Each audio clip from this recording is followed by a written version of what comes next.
Hey everyone, and welcome. So, you're ready to dive into the exciting world of game development and learn how to create your very own 3D game in Unity? You've come to the right place. This video will guide you through the essential first steps to get you up and running.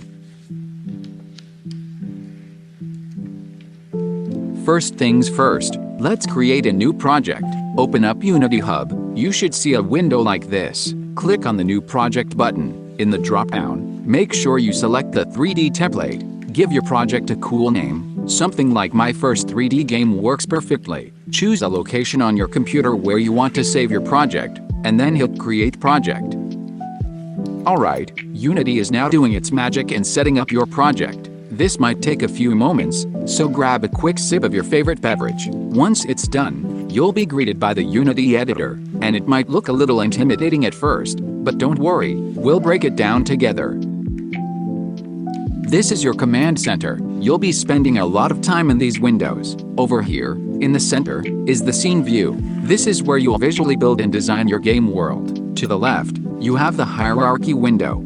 Think of this as a list of all the objects currently in your active scene, your characters, environments, lights, cameras, everything.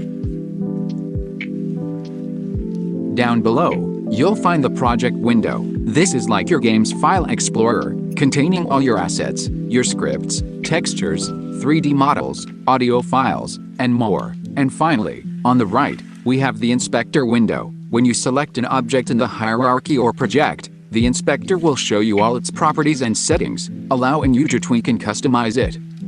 Let's get something into our scene. Go to the hierarchy window, right-click, navigate to 3D object, and select cube. Boom! You've just added your first 3D object to your game world. You can now see it in both the hierarchy and the scene view.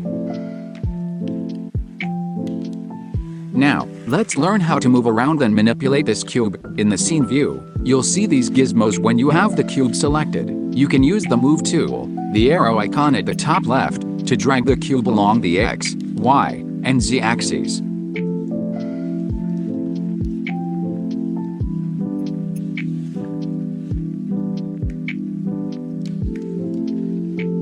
The Rotate tool, the curved arrow icon, allows you to spin it.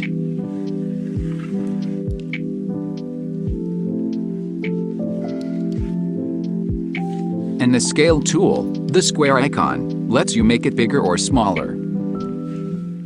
Experiment with these tools. Get a feel for how you can position and transform objects in your scene. This is a fundamental skill in Unity game development. Every game needs a ground. Let's add a plane. Again, right-click in the hierarchy, go to 3D object, and select plane. You might need to reposition and scale it so it's a nice, big surface for our cube to sit on. Right now, we have a default main camera in our scene. This is what the player will see when they play your game. Select the main camera in the hierarchy. You can use the scene view to position and rotate it so it has a good view of your cube and plane. Play around with its placement until you're happy with the initial perspective. Let's add a little visual flair. In the project window, right-click, go to Create, and select Material. Give it a name, like My First Material. In the inspector, you'll see various properties. Click on the color swatch and pick a color you like. Now, simply drag this material from the project window onto your cube in the scene or hierarchy. See? Instant color. Alright, we've got a basic scene set up. Now, let's see it in action. Hit the play button at the top of the Unity editor. It looks like a triangle. This will run your game. You won't be able to do much yet, but you can see what the camera is seeing. Congratulations! You've just taken your first steps in creating a 3D game in Unity. This is just the beginning, and there's a whole universe of possibilities ahead. In future videos, we'll explore things like adding movement, scripting, creating environments, and much, much more. Don't be afraid to experiment and play around in Unity. The best way to learn is by doing. Check out the links in the description for more resources and tutorials. Thanks for watching, and happy game developing!